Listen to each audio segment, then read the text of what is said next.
Hello everyone, I'm Soumya, and from Anamya Academy, I welcome you all to another insightful episode where we invite relevant people from different fields who come here, share ideas, and talk about things that need to be discussed. Today also we have one such personality in front of us. He's into Tantra, meditation, and yoga as a whole. He's a meditation expert, a relationship and a life coach as well. He has been into spirituality for more than 20 years now and has also published a book on spirituality and Tantra. Please welcome Mr. Anurag Singh.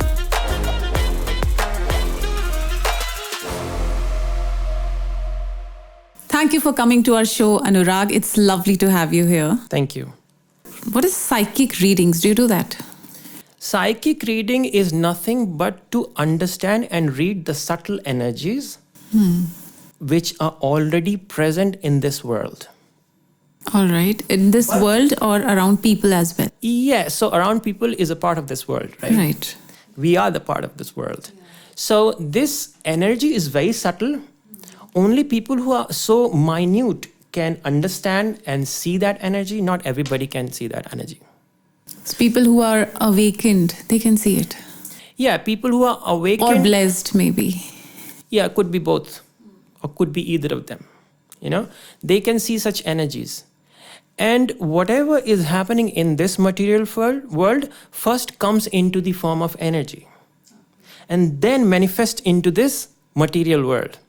So before it comes into the material world, they can see the energies from where it is coming. And that's how they predict that this is what's going to happen. Right. This is not magical. This is scientific. That they can see and read the energies before it is going to manifest into this material world. And that's called psychic reading. So one can practice it. Yeah, one can practice it also. One can also get this kind of understanding after doing a lot of sadhanas or so many years of sadhanas. When they are too much into the spiritual sadhanas and in this field, it develops on its own. It's also a byproduct of some sadhana. That's how spiritual people or, some people, they get it. Yeah. They know that something is going to happen before it happens. Yeah. And psychic reading is not about telling something is going to happen, but it also the present moment, what is the energy of the person, of the things, of what it is, because everything is energy. Everything is energy. So the thing is that as a blind person cannot see things, but a person with eyes can see. So here in this spiritual context, the psychic reading can be done with the person who has an eyes. So you can read all kinds of energies, bad energies also, like energies outside this world as well. Can that happen? Sometimes, maybe, yeah, can't say fully. Some people do that. They get visions and they can see some shadows around. And the thing is that the best practice, the best way is not to say what I can do or what I can see, because this world is unlimited. And these energies are unlimited. So how can I say I can see the energies? Maybe I can see only 10% of the energies. And who can measure the full amount of energy? Is it 100? Is it 1,000? Or is it 1 lakh? So saying something about me that I can do this or I cannot do this, it's not the point to measure somebody. But if you get an answer, if you get something, some insight or some change and transformation in your life, then definitely you can follow that person. But I want to talk about meditation because I think this is the point from where you start. Everybody starts their journey to inner self. What do you think, Anurag, how do we shut our mind? How do we sit still? How do we do that? This is very difficult.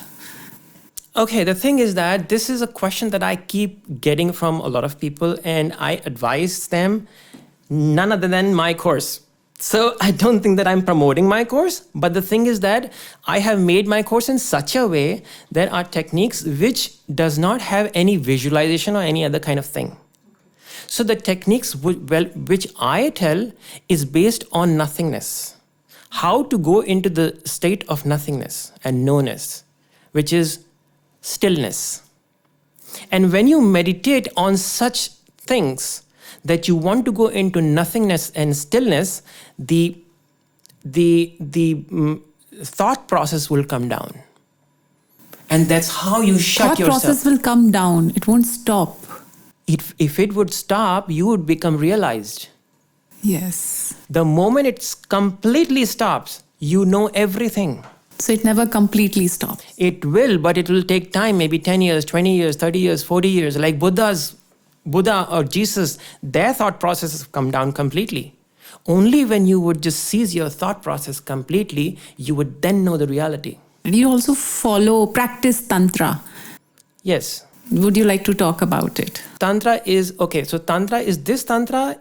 I'm talking about meditation. And tantric sexuality is also some of the things which I had opted. And I thought that it must be addressed at least in Indian society. Because in India is a very sexually suppressed country. People don't want to talk about it. Yeah, but we have the largest population. And we have the largest population. We have the urge. We have Kama Sutra. We have everything.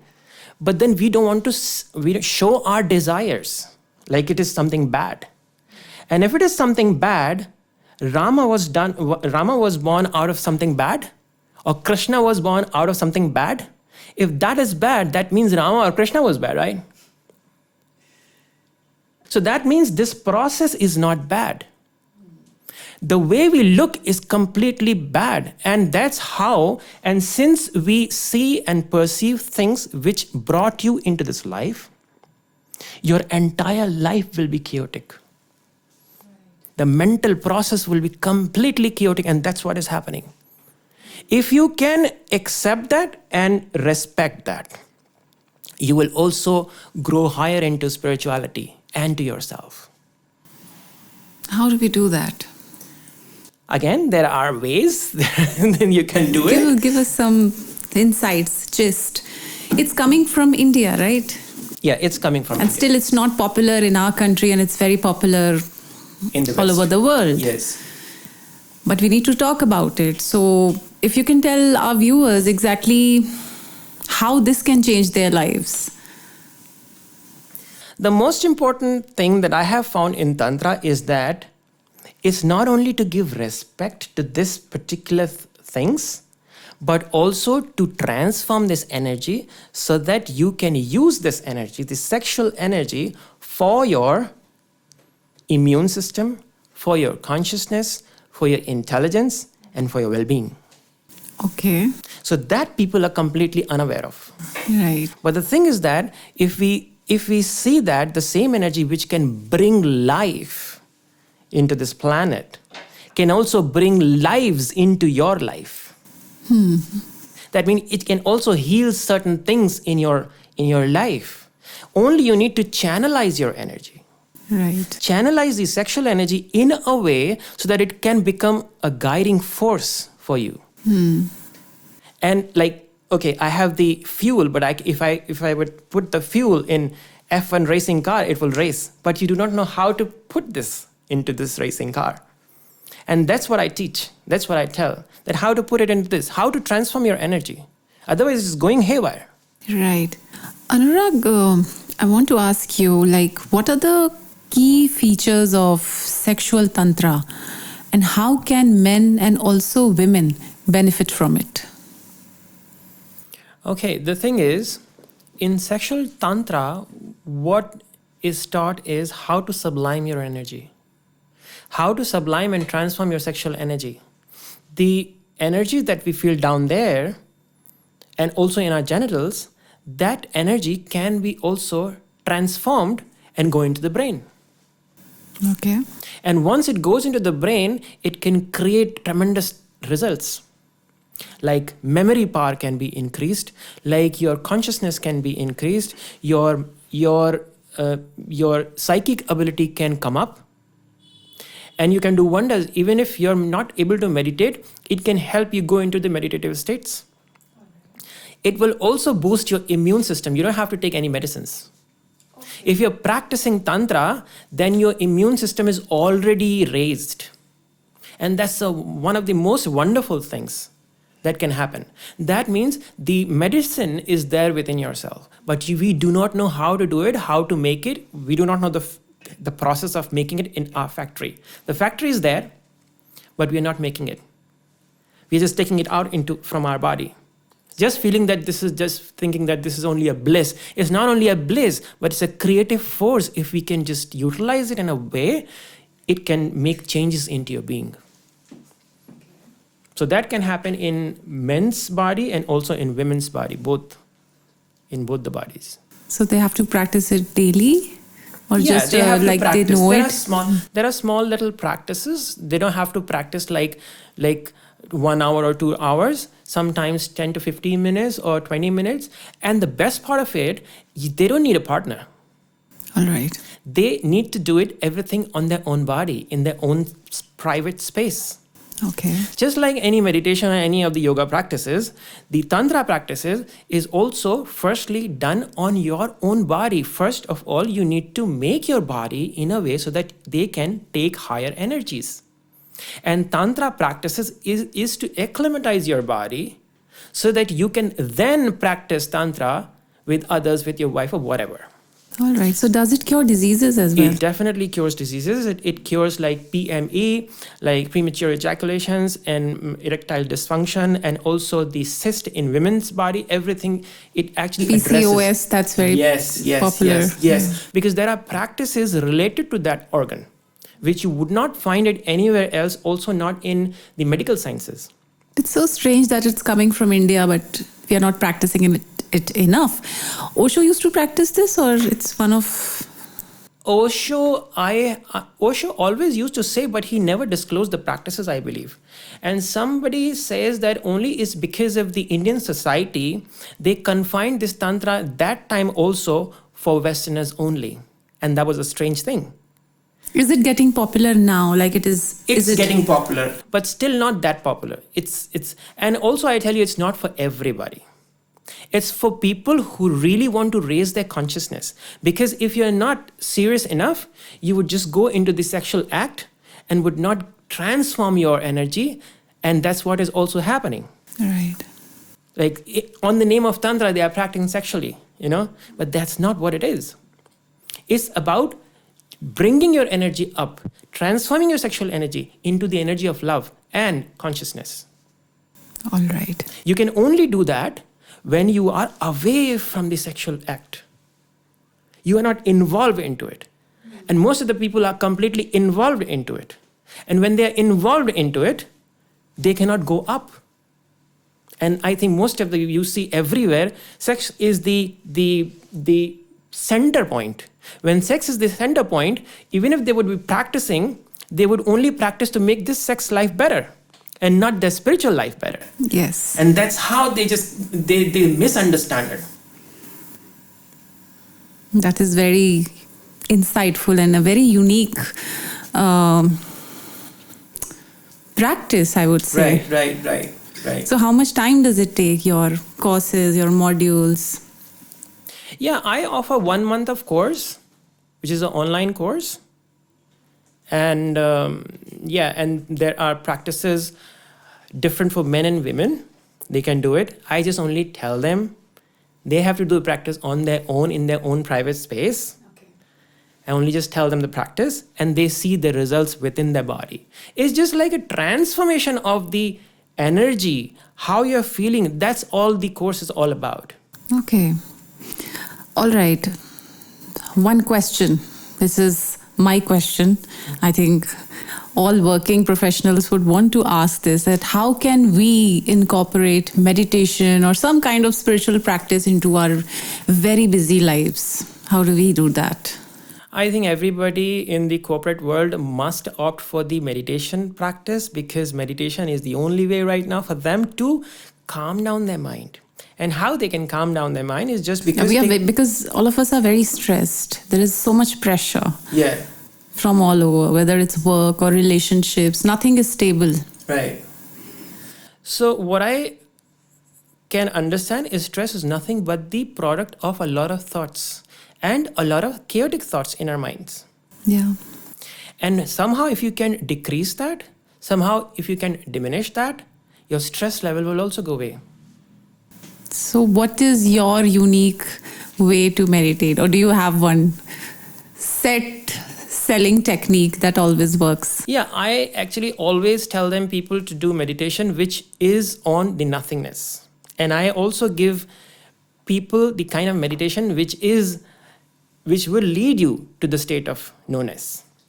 So if you work onto this, definitely your thought process, your thought process will come down. Then automatically your stress will come down. And someone who has not done meditation ever, what is your suggestion to that person? How should that person start?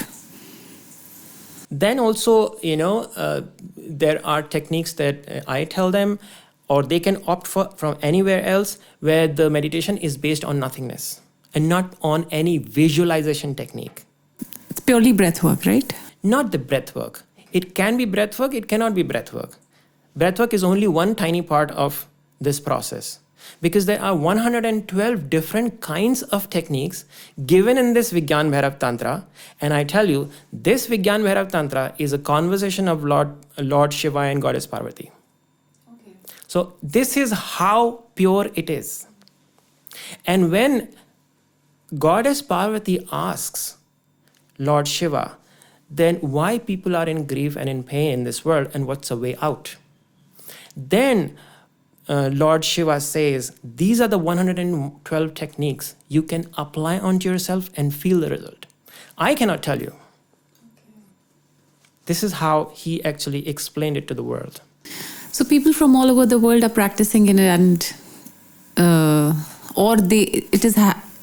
or is it happening in India also, and they are coming to India to practice it? Or the gurus are going abroad and, popularizing it. Like, how is it working? Yeah, a lot of people are working onto this, but very few people are working on Vigyan Bhairav Tantra, because this meditation technique will directly take you into the state of knownness.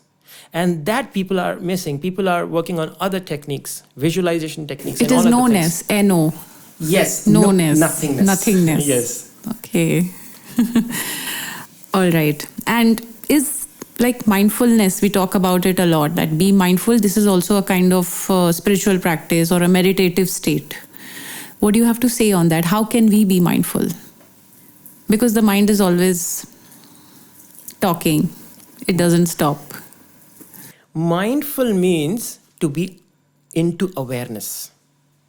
That is mindful, nothing else. Okay. When somebody says be mindful, that means be aware. And if you are aware, then you can create your life. Only when we are unaware of things, we do not know where to go. So this is called mindfulness. So the more you practice that I'm into awareness and then performing my things, the more you will evolve into the spiritual understanding. I also want to ask about, a lot has been said around energies and chakras and whatnot. Right. What is your take on it? What exactly this is? Energy is a very important topic. Without energy, nothing happens.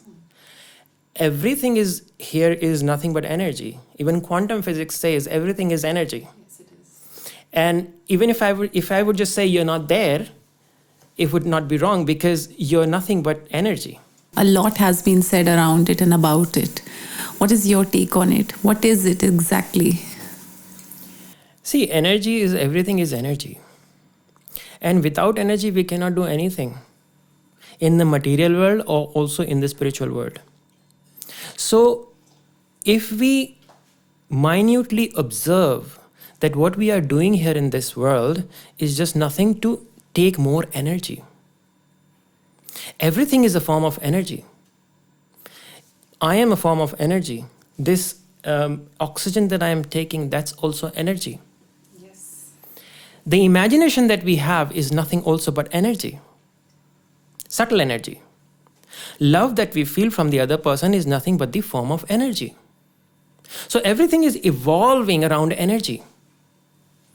Since everything is energy, what I believe is that existence itself is nothing but an energy. So energy is everything. The more you take energy, the happier you are. And what you're doing in spirituality is also gaining a lot of energy. Yeah.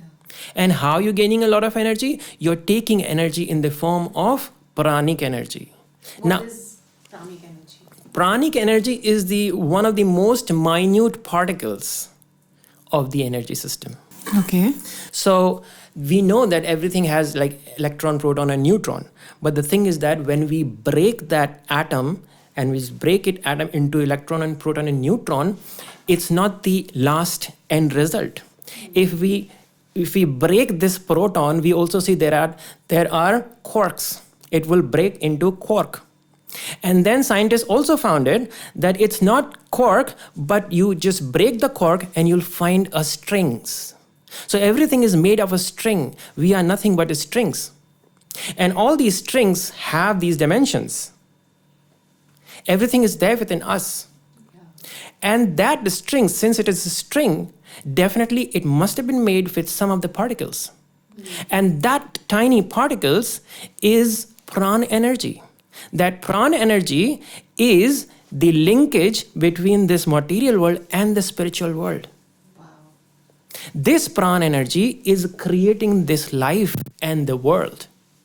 It is through the evolution, through the pranic energy, you just get away from the material world. What are the ways to raise our vibration? Meditation. Yes. Be into awareness and right choices.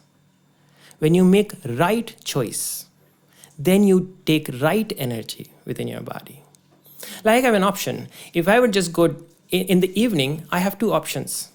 I can meditate and have healthy food, and the night will be full of blissful state, or I can go party and have a lot of boozing. And if I would do that, definitely I would feel good, but the next day I will be down. Yeah. So the end result is I am ruining my body. When you're ruining your body, you do not have any energy left for anything other than your body to do anything else. It is so amazing that we are talking about all of this, not just us. A lot of us are talking about it. A lot of us are practicing it. We listen to these lines a lot, many times that, I'm a spiritual person. I'm not a very religious person, but I am a spiritual person. People are intrigued. They're talking about it. What I mean to say is the concept is evolving in the modern world. Mm-hmm. What do you have to say about it? Spiritual person means maybe what they mean to say is that what is the future of spirituality and how will it evolve in the modern world in future? So in order to move into spirituality, you need to have a certain materialistic success, so-called materialistic success, in order to recognize the path of meditation and spirituality. So all of the people right now... Can we balance both the world that we are living in? Yes. And also the spiritual side? Yes. I think Krishna was the greatest example of it. Please elaborate on this. Yeah, Krishna was just like in the beginning, he was just stealing. People say, how can a god steal? Like he's stealing makhan, like butter and all. And then he was just stealing clothes of girls.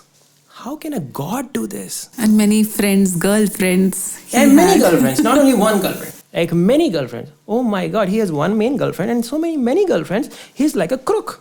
Yeah. Because the thing is that they don't know the reality of Krishna. And then he killed somebody. His own mama he killed. And then he asked Arjun to kill everybody. I can't do that. Krishna is not my God. He is not the right person. What I am the right person is just like, okay, I can always be surrender and all these things. But the thing is that the real spirituality is not surrender. The real spirituality is what Krishna has done. Because polarity, men and women are made to come closer so that the evolvement can happen. The process of evolution can happen. And the birth can take place so that you can sustain in this world. And if you can only stop there, that means fundamentally you're thinking wrong. Yeah. You've also been a yoga teacher. You have practiced yoga, taught yoga. What do you have to say about yoga as a whole or yoga as a whole? Meditation is a part of it? See, everything what I have been speaking is on yoga. Yeah. Because people say yoga is all about asanas, and that's about it. Asana is the preliminary part of yoga, and the real meaning of yoga is to connect you to God. When you do yoga, that means you connect. So there are two things in this process. First is you, another one is the existence or God or whatever you want to say, or higher consciousness. When two things meet, the process of yoga takes place. And that can happen it's not important that for this you need to do asanas. Asanas is just a preliminary state. And sometimes people do not follow asanas and still they go in higher states of yoga, which is meditation. But asanas also help. Definitely It is also meditative. Yes, it also helps because it just cleans your body. Because it is mostly breath work. You are in the process of meditation because your body is in sync with your breath. Yeah, you can, but that's not a very deep level of meditation. Basically, asana is more of to make and nourish your body, make your body well. Because only on the well-maintained body you can meditate. Otherwise, you can't meditate. Yeah. You have some disease and then you can't even erect your spine, and when you meditate, you can't.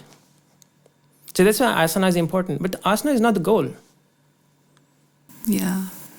So if I have to ask you, will spirituality help in treating diseases? That's when yoga comes in picture. Yes and no. Because spirituality is very good to evolve yourself.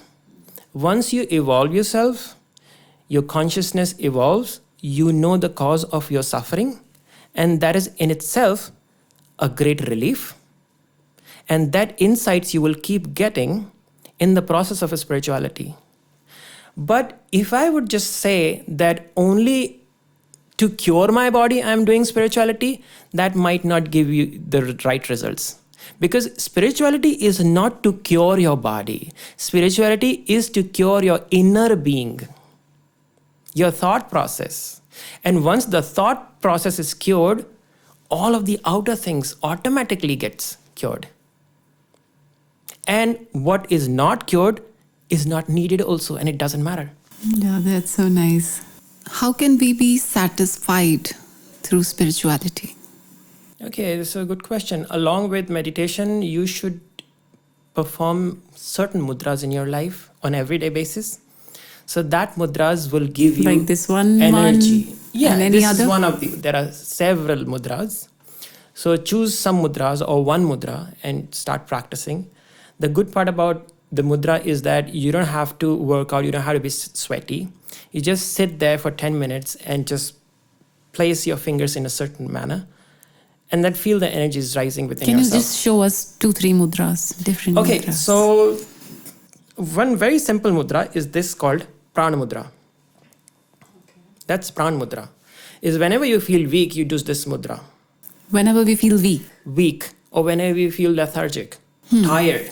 When you're from the office after 5 o'clock, you're down and you're completely down and you're home and you think, okay, man, I have to cook also, or I have to do this also, but you don't have that much of energy left. And we do so this you can for do how long? this. You can just do this for 10 to 15 minutes. Just close your eyes and sit there.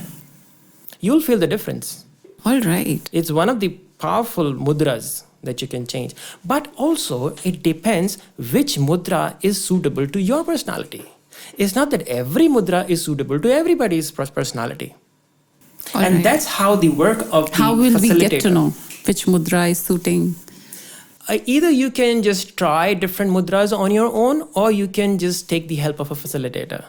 The facilitator would help you. They will just see your auras, and according to your aura, he will just pick one mudras which is best suited to your energy. Any other mudra? Any other mudra. You can also do Yoni Mudra. Yoni Mudra is not only giving you an energy, but the What inner is Yoni energy. Mudra? Yoni Mudra is a little difficult. Probably you might not be able to understand it here, but this is done like this. So when you just crisscross these fingers like this and connect these fingers, and this one, which is your index finger, would just connect, and your thumb would connect like this. And if you do this and you place it on your lap, yes, on your lap, but you need to sit crossed legs on the ground. And when you're sitting on the ground, you also need to put something mat. Otherwise, the energies that you're receiving from the environment will go down into the earth. Okay. We have to meditate in this mudra? No, you don't have to meditate. Just sit like this. Meditation would automatically happen. Yes. You just need to, that's why I said meditation must automatically happen. And that's what I also stress and teach into my teachings, that meditation is not something that you do, but it should happen automatically. So when you do this, the meditation takes place. Yes. Talk a little more about affirmations. Affirmation is a very good thing to train your subconscious mind. And when you keep on doing affirmations, you'll change or rewire your brain. And what happens in the brain reflects into the outside world. It's very useful in the health zone. If you have some diseases or ailments or something, especially anxiety, worries, stress, depression, and if you perform meditation and affirmation on everyday basis, especially affirmation, then it will just rewire your brain and you will see the difference. Okay. It's not that, okay, I have done it, I don't know whether it's happening or not. You will feel the difference within a day. Within a day. Within a day. In the morning you've done, in the evening you'll feel, oh, I'm feeling something different, something confident. And that's how you will realize that it is working. So the way to do affirmation is you need to say repeatedly whatever you want to say in a present moment. So suppose I want to feel healthy within myself. So what you can say, I am feeling healthy right now. Right. This is the affirmation. And then you need to keep repeating it like 100, 200 times. Right after you wake up and before going to bed. When you do that, your inner brain will start changing. And then you need to do it like 15, 20 days and you definitely see the difference. Right. But when you do that, there are 3 things that you need to do. When you say it, you need to say out loud so that your entire senses are hearing. Secondly, you need to also at the same time believe it, what you are saying it. And third thing, you are also on your inner mental plane visualizing it, what you want as a result. There can be a problem when it comes to believing, but I think if we keep repeating it, the brain will automatically believe it after a certain time. It can only become a problem believing when you do not take this as a process. You are into reality and you think this is the reality and how it can be changed. No, this is a process. Follow the process as it is. Don't get into this how it can be done. It's not like this, but why I'm saying this. If you just remove all these things, obstacles from your mind, whatever you're doing as a process, then things will be much more easier. All right. Thank you so much, Anurag, for coming to my studio and gracing us with your presence. This was a very insightful session for me, and I'm sure for our viewers also. The answer is the same. Everything is within you. You just have to find out who you are. Thank you for having me here as well. And why I'm also delighted is just because through us, this message would also go across many people and many people would just benefit. Because I also see the pain in everyone's life nowadays that people are looking for answers, but they are not getting it. Yes. And I was also just thinking how to just put across my words, the things. And this is the platform and it's amazing. Thank you for having me once again here. And I'm so happy that you invited me. Thank you so much, Anurag. I'm sure we'll invite you once again because there are so many things that need to be talked about and discussed, but for some other episode. Thank you so much for watching. This is Soumya from Anamya Academy signing off.